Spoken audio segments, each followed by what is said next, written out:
Iran স্পষ্ট করে জানিয়েছে, যুক্তরাষ্ট্র ও ইসরায়েল যুদ্ধবিরতি লঙ্ঘন করতে থাকলে হরমুজ প্রণালী পুনরায় চালু করা অসম্ভব। আর এ ঘোষণার মধ্যেই হরমুজ প্রণালীতে 2টি জাহাজ জব্দ করেছে ইরানি বাহিনী, এমনটি জানিয়েছে সংবাদ মাধ্যম দ্য গার্ডিয়ান। 22 এপ্রিল ইরানের পার্লামেন্ট স্পিকার মোহাম্মদ বাঘের গালিবাফ বলেন, যুক্তরাষ্ট্রের নৌ অবরোধ ও ইসরায়েলের সামরিক পদক্ষেপ বিশ্ব অর্থনীতিকে জিম্মি করে ফেলেছে, তবে সামরিক চাপ দিয়ে ইরানকে নতি স্বীকার করানো যাবে না। ইরানের ইসলামী রিভলিউশনারি গার্ড কর্পস জানিয়েছে, হরমুজ প্রণালী দিয়ে গোপনে বের হওয়ার চেষ্টা করছিল এমন অভিযোগে পানামা ও লাইবেরিয়ার পতাকাবাহী 2টি জাহাজ আটক করা হয়েছে। 28 ফেব্রুয়ারি শুরু হওয়া যুদ্ধের পর এই প্রথম ইরান জাহাজগুলোর নিয়ন্ত্রণ নিল।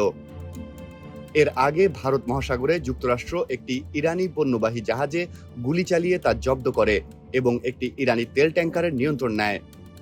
এদিকে যুক্তরাষ্ট্র দাবি করেছে, তাদের অবরোধ ইরানের অর্থনীতিকে বড় ধরনের ক্ষতির মুখে ফেলছে।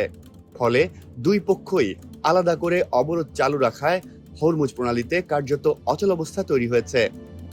আন্তর্জাতিক সামুদ্রিক সংস্থার তথ্য অনুযায়ী প্রায় 20,000 নাবিক ও 2,000-এর বেশি জাহাজ এই সংকটের কারণে আটকে পড়েছে। বিশেষ করে এশিয়ার জ্বালানি নির্ভর দেশগুলো সবচেয়ে বেশি চাপের মুখে রয়েছে।